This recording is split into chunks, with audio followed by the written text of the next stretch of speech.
Well, well, well. Today is a brand new day. The standard word on for today is public speaking school. Children, we have come to the second to last public speaking school of the year. We are also in our very last public speaking school with the current format. As you know, your way of assignments is going to change, starting with your next public speaking school on December 14th.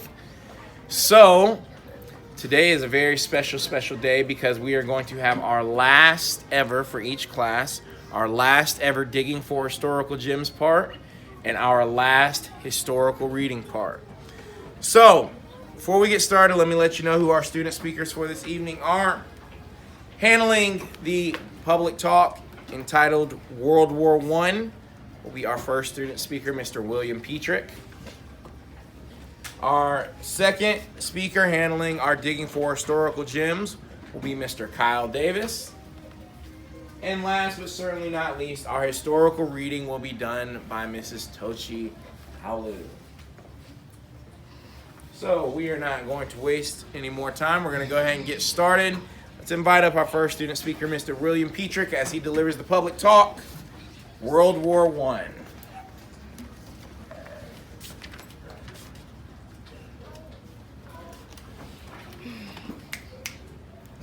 World War I was the most devastating war in all of human history. So devastating that it still has an impact on the world today. In the early 1900s, many countries in Europe believed that they were better than all of the others, and that they deserved more land and power. This belief is called nationalism. Also, many countries built very strong military forces so they could scare or defeat other countries. This process is called militarism. Nationalism and militarism were both popular in Germany at this time. When the Archduke of Austria-Hungary, Franz Ferdinand, was assassinated in 1914, Germany thought it would be a very good opportunity to take over Austria-Hungary because it now lacked leadership.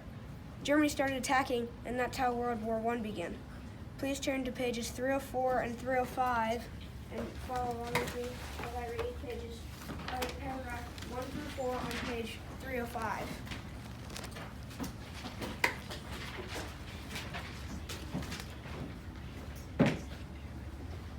The battlefield. Many people were eager for war. Because of the strong nationalism in Europe, thousands of men signed up to serve in the military.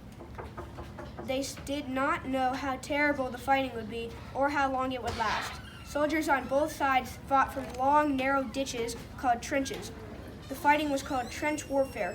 Because soldiers crouched down in the trenches for protection, they fired their weapons from there. Sometimes they tried to capture the enemy by crossing the land in between trenches. The land in between trenches was called no man's land because if you got out in the battlefield, you'd most likely be killed. Millions of soldiers were killed in these battles.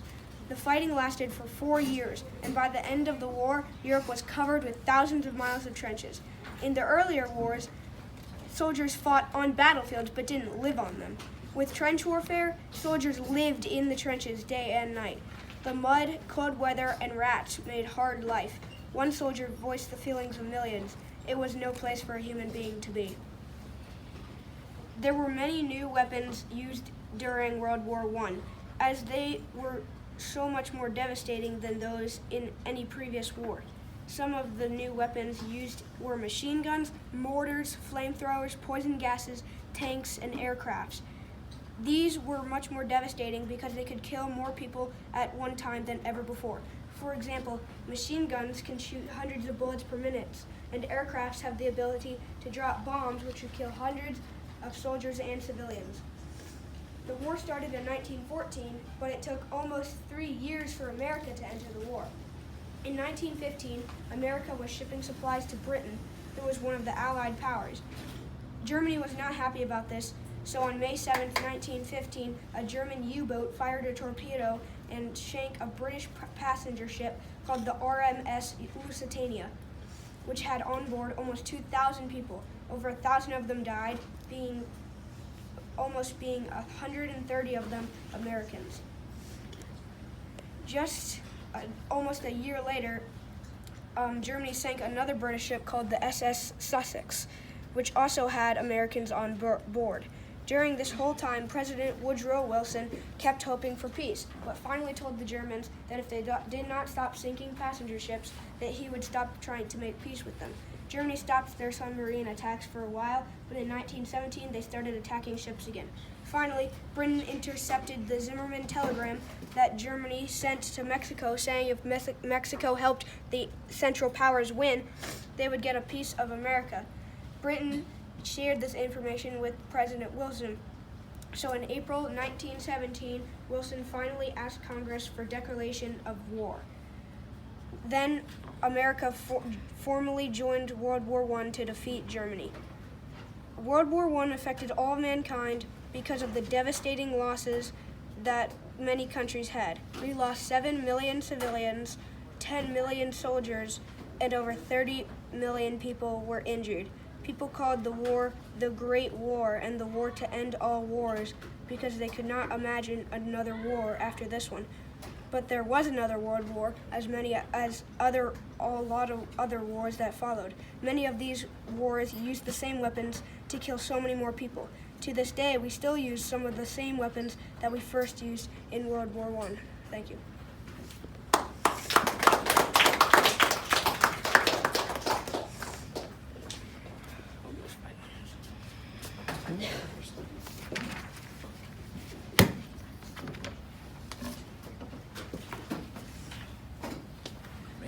Man. Well, I have a lot to say about your talk, Will. I did not take any notes. I just sat and I just watched you deliver that. And man, what a great public talk. You know, what gets me about you is that you're one of these students who people can be very confused as to what your talent is in terms of the assignments that they give you. For example, you may get, I'm just throwing this out there, like a regular old assignment where you have to work on a worksheet. Pretty boring, same old. And, you know, it's very easy to tell that you're just not into it. But I think a great part of teaching and a reason why I love doing this school is that we get to see students like you who may seem in one area as if they're not interested, really find something that they're very interested in, and then we see the true potential, the true power that you have when you have something that you can really embrace. And that's why I gave you the public talk, because from what I saw when you and Graham worked together in the social studies fair, I said, if Will is interested, he can deliver something really special. And what I truly saw was one of the best talks that we have had in our 2-year history of public speaking school. I mean, you hit your points, you added extra facts. There was so much in there about World War I that I didn't know that did not come from the book, which showed how much research you did, and it really showed how much you cared about it. So, buddy, you're looking real good when it comes to assembly time in May. And I just want to let you know that, and I'm very appreciative of your assignment. Now, I think I have finally cured all those back problems that I had. I think that I have finally found the one person who can help me when I go out to, what is it that I do all the time? I'm out, what? Digging. What are we always digging? Digging for historical gems. I found the guy who's here to conduct the part. I'm excited to hear your comments, your very last comments for digging for historical gems. So I really hope that we get something special. I know we're gonna get something special. Let's invite up Mr. Kyle to come give our very last digging for historical gems part.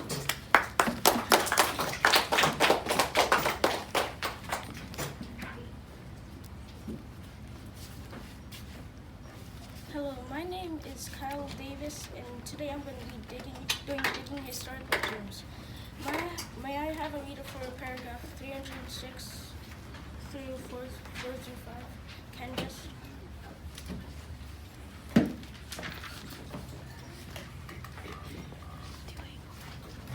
The first American troops landed in France in June. La Fête, we are here, said an American military officer in Paris. These now famous words reminded people of the help France gave to the United States during the Revolutionary War. New allies and Central Powers fought with new weapons in World War I. Soldiers used machine guns that could shoot hundreds of bullets per minute. They threw small bombs called hand grenades and fired cannon shells miles through the air. Describe the new kind of weapons that were used in World War I. Sydney. The new weapons were machine guns, small bombs, and hand grenades, cannon shells, and submarines. May I have another answer? Hannah. They used machine guns, hand grenades, submarines, poison, and gas. Sometimes they would have airplanes that drop grenades and submarines sinking ships. My answer was the new weapons that was used in World War I was new hand-crank machine guns that were being slowly developed during the Civil War. They threw small bombs called hand grenades and fired cannon shells miles through the air. They used some submarines that sank the ships in the Atlantic Ocean. The British invented the tank to attack across the land between trenches. Both sides used poison gas to harm and kill one another. Later in the war, airplanes were used to drop bombs. May I have another reader for passage 307, paragraph 1?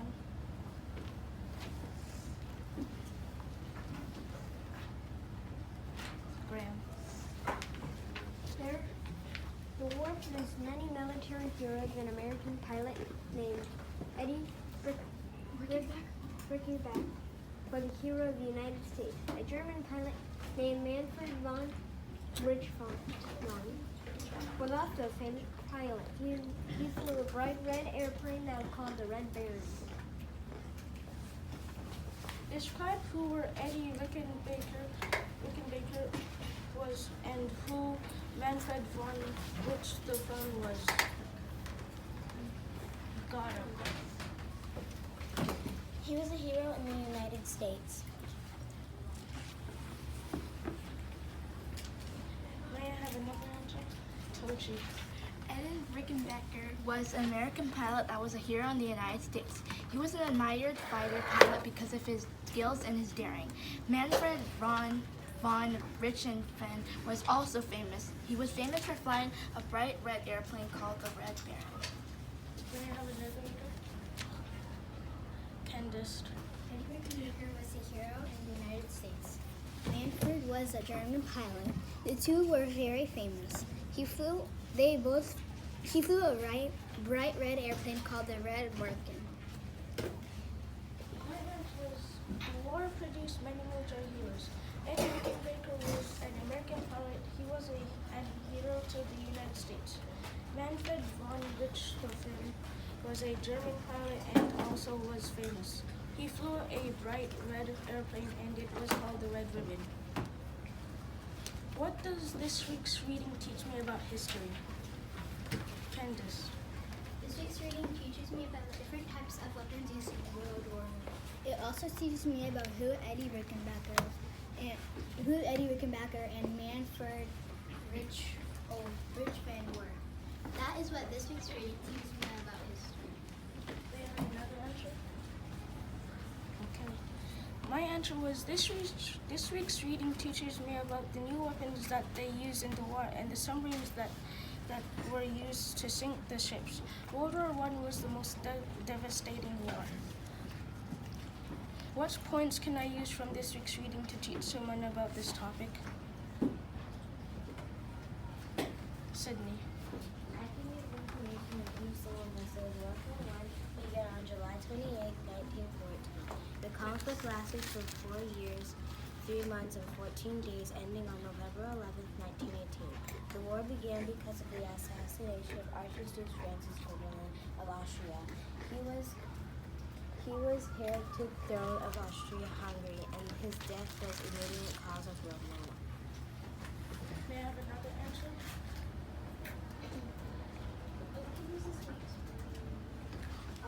By making posters, writing projects, and more. I could use it to help to put up and help people learn. Or if I had another project like the social studies project, I could put it up and help people learn about World War I. The ways I can use to teach someone about this topic are the different types of weapons used in World War I. This can teach someone about this topic because they have more information on how so many people died in World War I. My answer is I can teach someone about who were Eddie Rickenbacker, Manfred von Richmond, and what caused World War I to start, and how the stock market crash happened.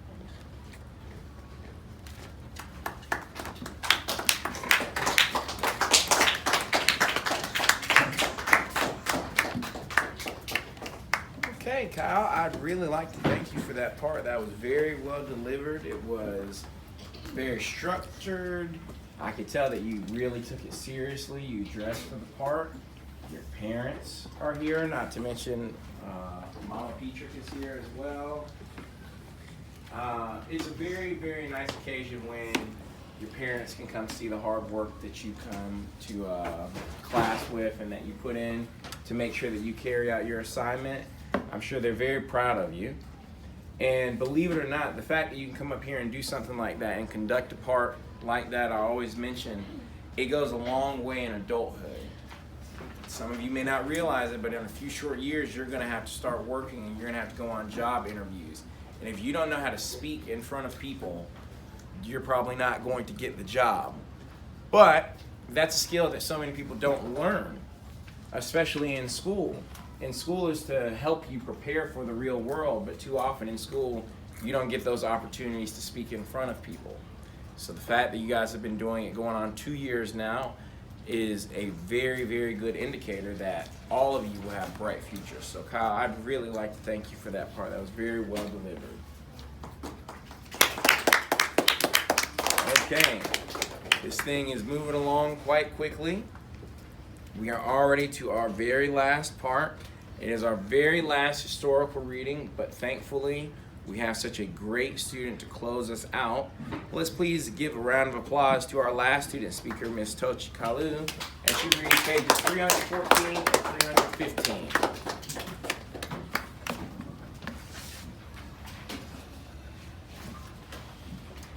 Please turn your book to page 314.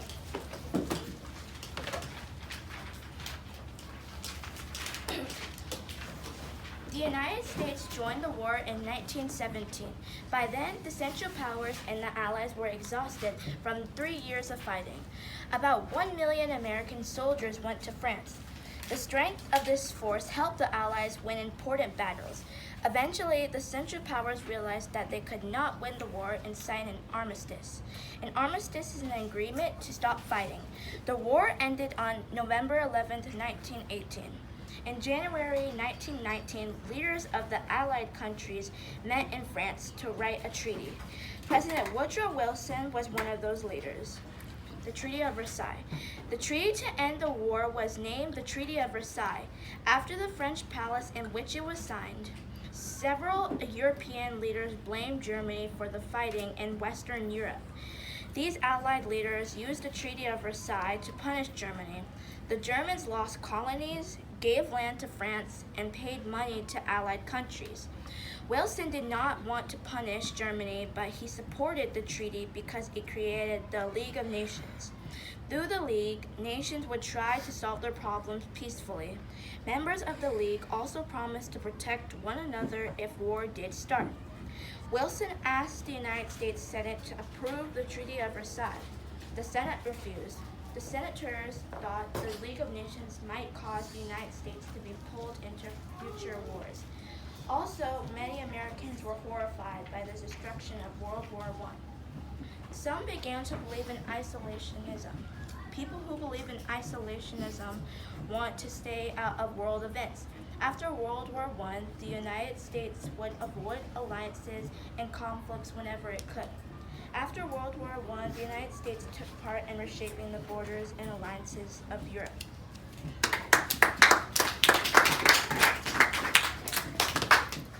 Boy, oh boy, what a reading. I can tell that the amount of practice that you put in that reading had to have been a substantial amount of practice. I was looking at the books in front of me as you're reading, and from what I saw, I don't think you missed one word. I think that was a perfect reading. And Tochi, what was interesting to me is that you usually don't give historical readings when you do have parts on the public speaking school. I believe you've given digging, and have you given a public talk yet? No. Okay, so now you've taken care of digging, you've taken care of the historical reading. There's only one more thing that you need to take care of, and I think you might be able to do it based on what we have coming up in the future. But back to your assignment today, I was very pleased.